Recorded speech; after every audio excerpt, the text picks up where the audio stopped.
দাড়ি টুপি পাঞ্জাবিতে নামাজ পড়া যাবে কিনা? কথা হলো, আমরা নামাজকেও কঠিন করে ফেলেছি। দাড়ি টুপি পাঞ্জাবি সব কিছু লাগবে। আচ্ছা, খালি গায়ে নামাজ পড়া যাবে না? হবে না?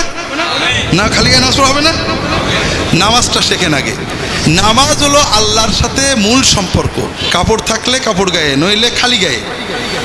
লুঙ্গি থাকলে লুঙ্গি পরে, নইলে ন্যাংটো হয়ে নামাজ হবে। অজু থাকলে অজু করে, পানি না পাইলে তায়াম্মুম করে, না হলে কিছু না করে, দাঁড়াতে পারলে দাঁড়িয়ে, নইলে বসে শুয়ে কাঁধে চিত হয়ে, দৌড়াতে হলেও উটের পিঠে ঘোড়ার পিঠে গাড়ির হ্যান্ডেল ধরে কেবলামুখী হতে পারলে, নইলে যেদিকে পারেন মুখ করে, আপনি যখন সময় মতো আল্লাহর দরবারে হাজিরা দেবেন, আপনার আমল নামায় 16 আনা সওয়াব লেখা হয়ে যাবে। নামাজ আমরা কঠিন, হুজুর নিয়ত জানেন নামাজ পড়েন, লা হাওলা ওয়ালা কুওয়াতা ইল্লা বিল্লাহ। সূরা ফাতিহা আত্মাতে কিচ্ছু জানেন না, আল্লাহু আকবার বলে দাঁড়াবেন, শুধু দাঁড়িয়ে আল্লাহু আকবার পড়বেন, রুকুতে আল্লাহু আকবার, সিজদায় আল্লাহু আকবার, ওটাতেই নামাজ হয়ে যাবে, আপনি 16 আনা সওয়াব পাবেন। তবে আপনাকে শিখতে হবে, আপনার সাধ্যের ভিতরে শিখতে, তাড়াতাড়ি শিখতে হবে। কথা কি বুঝতে পেরেছেন? টুপি দাড়ি পাঞ্জাবি ছাড়াও নামাজ হবে, তবে দাড়ি রাখা ওয়াজিব। দাড়ি না রাখলে আপনি গুনাহগার হবেন। আল্লাহ তাআলা সবাইকে তৌফিক দান করুন, আমিন।